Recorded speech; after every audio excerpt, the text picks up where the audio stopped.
So not only did philosophers know that human beings were going to be this stupid in the future, like Nietzsche with nihilism and things like that, or Plato saying that stupid people, when they run, when they get higher positions like presidency, like council, city council, governor, stuff like that, when you get stupid people to run into these positions, you have chaos, and a smart person is going to be ruled by somebody stupider and inferior in intellect.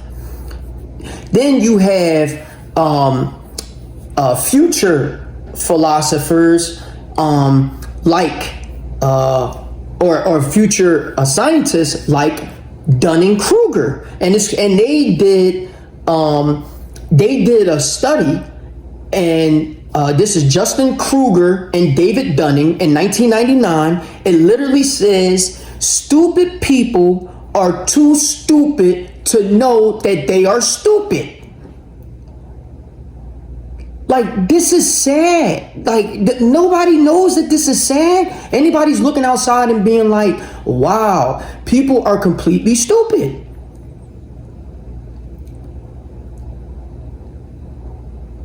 Nobody is ringing the alarm yet. Do you know that the president has the nuclear button? Do you know this? Does anybody know this? Like, do people be like, wow, that's a lot of power for one person, especially a stupid person? Do you know how hard it is for a person to make a intelligent decision when they're very emotional? How hard was it for you? Most people in these positions make the bad decision or make the situation worse. We're talking about a person with the most advanced technological and strongest military in the world. So imagine you being as strong as you are, being punched or being hit. How do you strike back? So this takes a mature person or intelligent person to make these type of decisions. But here you are voting for two of the stupidest people you could vote for. So this is what I mean about stupid people. And this is what Dunning and Kruger understood. They understood this. They call it the Dunning-Kruger effect. This is stupid people who are too stupid to know that they are stupid.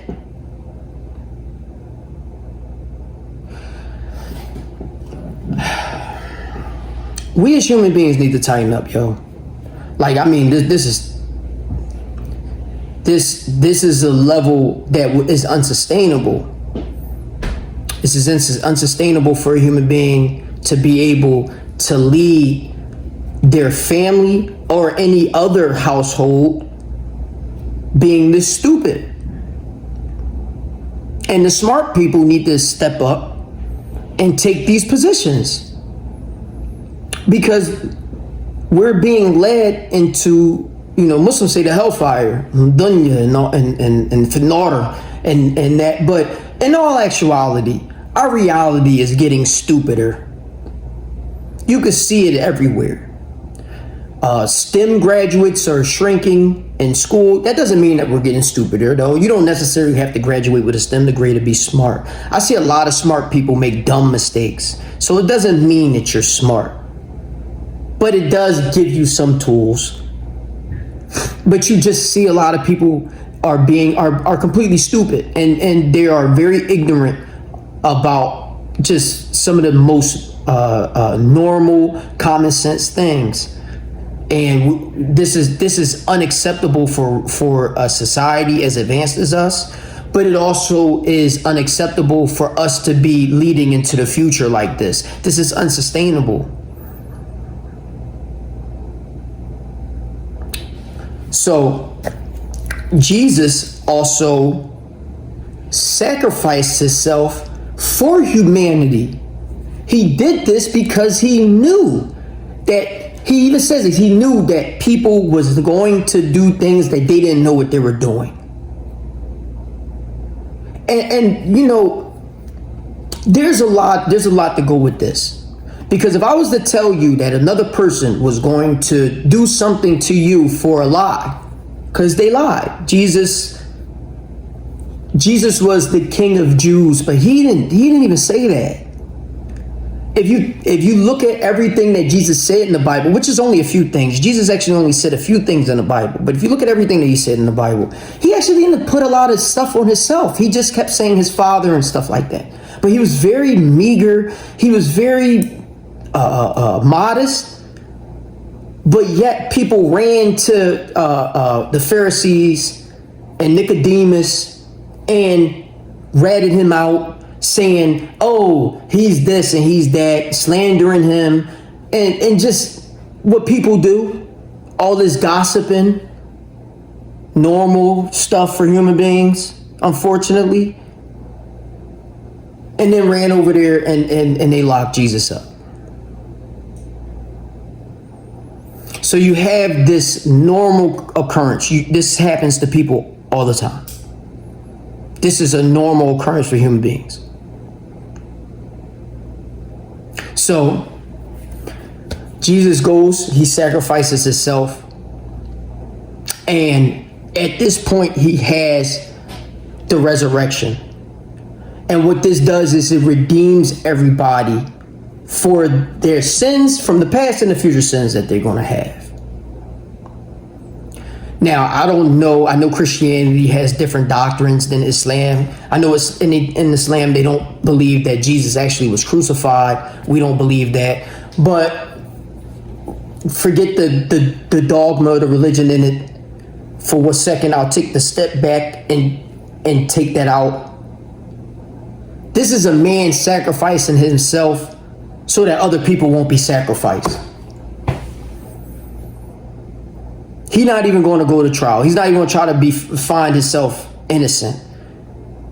You could just end it right here. I'm going to take it, and you come crucify me, and it's going to be no rap. I don't want you to go try to look for my disciples and all that. This is some man stuff. So, you know, this is something that you're going to experience in your life. What Jesus did is he did this sacrifice with love. And the decisions that you got to make in life, if you back it with love, most of the time they're going to make out to be perfect. Now, there's 7 conditions in Islam. There's 7 conditions of la ilaha illallah. There's 7 conditions of things that you do. With that, one of them is sincerity, ikhlas, and this is just a normal thing for Muslims, is that you do things genuinely and sincere. Now, I live my life very genuine, and I'm very sincere. Now, you don't have to live your life like this, but you will want to do that so you don't have to face the brunt of the hardships multiple times and multiple hardships. Because I'm very blessed, and the law does not play about me. And there's going to be people out there that will tell you the same thing, because more than likely they live their life like that. And that's that if they can see it, if they do it intentional, if they do this like practice, because most people you practice in life. When you have your trials and tribulations, this builds you up. You're practicing, you're becoming when you become a good basketball player, a good fighter, or stuff like that. You're sparring, you're practicing. This is what happens in life. Every time you get the trial, you're practicing. You're becoming a better person. Everything's a practice. You're getting better by the trials and stuff like that. That's what that is. They're practicing being genuine and sincere. And that's what happens in life as you get through those steps. So that's what the Bible does. These stories, they are based on your life. And the Adam and Eve story for me is a great depiction of what we see in relationships right now. And we're not breaking the curse, y'all. So for me, that's my biggest thing. When I get married, that's my biggest thing that I want to do is make sure that I break the curse for myself and my relationship and my marriage, is that I break the curse to make sure that we don't have Adam and Eve stuff in there. Because I've been through it already.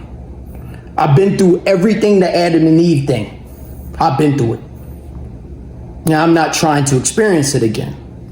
And that's why I said that the Bible is definitely a great depiction for people that want to not go through it. You're going to see it. And it's going to give you, not that you won't go through, excuse me, because the law is the best of all planners, but at least it gives you the defense. It gives you the foresight for what you're going to experience. And I'm going.